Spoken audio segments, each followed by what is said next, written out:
This is Lawrence Zanuck with Castle Dream Real Estate, the company that helps sellers and buyers capture the dream in the greater Tampa, Florida area. Castle Dream Real Estate is bringing you Home Seller, Home Buyer with Home Seller Episode 15, Hall of Fame of Worst Home Showing Offenses.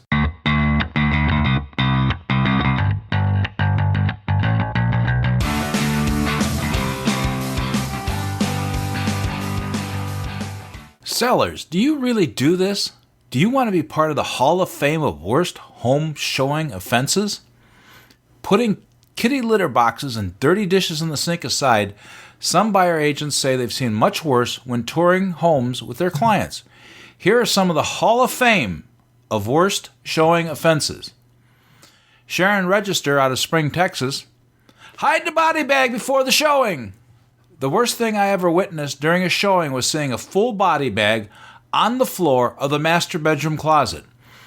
I was showing a home to a couple and their 10-year-old daughter.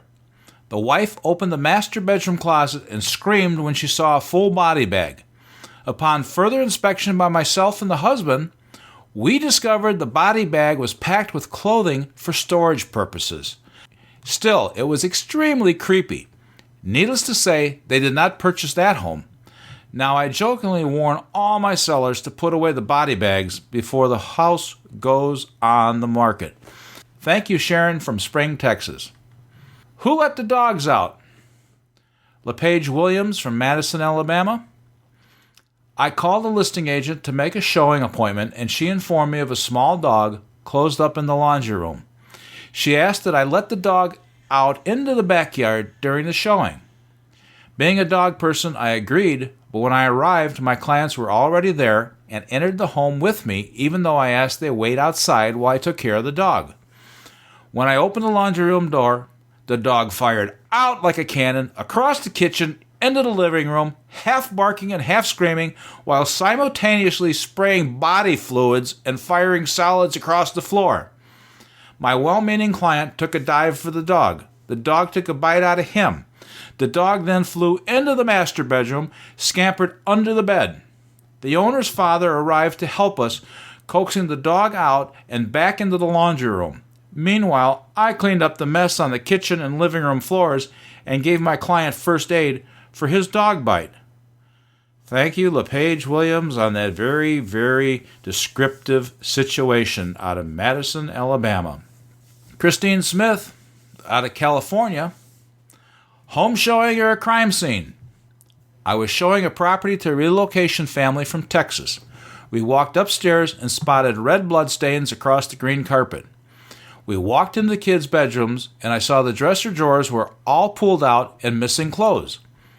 The closet hangers were empty and piled on the floor. As we continued looking at the home, we walked into the master bedroom, which had a large canopy bed and white sheets. The sheets had been pulled back, and the bed was covered in bright red blood. The entire bed. We walked closer to the bed, and I saw a pile of family photos on top of the blood. We left the home, and I immediately called a listing agent. We then contacted the police. The police investigated and questioned the homeowner about the mysterious blood. The homeowner had to prove to the police that his wife was safe.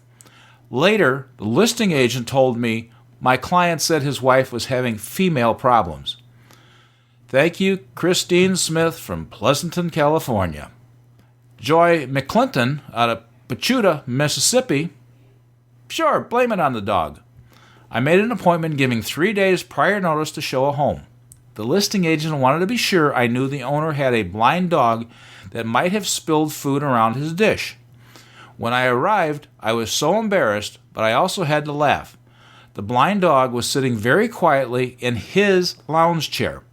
There were dirty dishes stacked in the sink, unmade beds, and worst of all, ladies' panties on the floor. Don't blame the dog. Thank you, McClinton from Pachuta, Mississippi. Finally, Jeff Fairchild out of Stuart, Florida.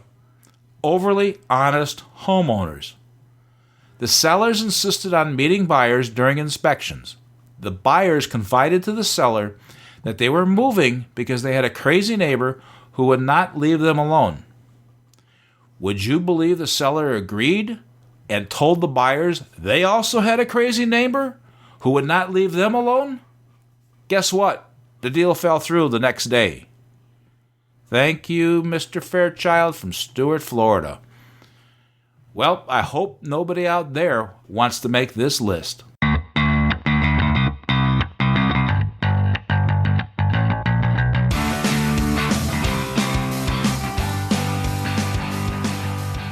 Thank you for listening to Home Seller, Home Buyer. Home Seller, Episode 15, Worst Home Showing Offenses. We are grateful for the time you have taken to listen to this podcast. We look forward to your input. Please let us know what you want in future podcasts. You can find the show notes at homesellerhomebuyer.com. You can leave your comments, questions, and suggestions there, or email us at info@homesellerhomebuyer.com. Don't forget to contact Castle Dream Real Estate at info@castledreamrealestate.com so you can capture the dream of buying or selling property in the greater Tampa, Florida area. Tell your family, friends, and coworkers about Home Seller, Home Buyer. Thank you for taking the time out of your busy day to listen to Home Seller, Home Buyer, and catch us at the next episode. Thank you for listening, and stay informed.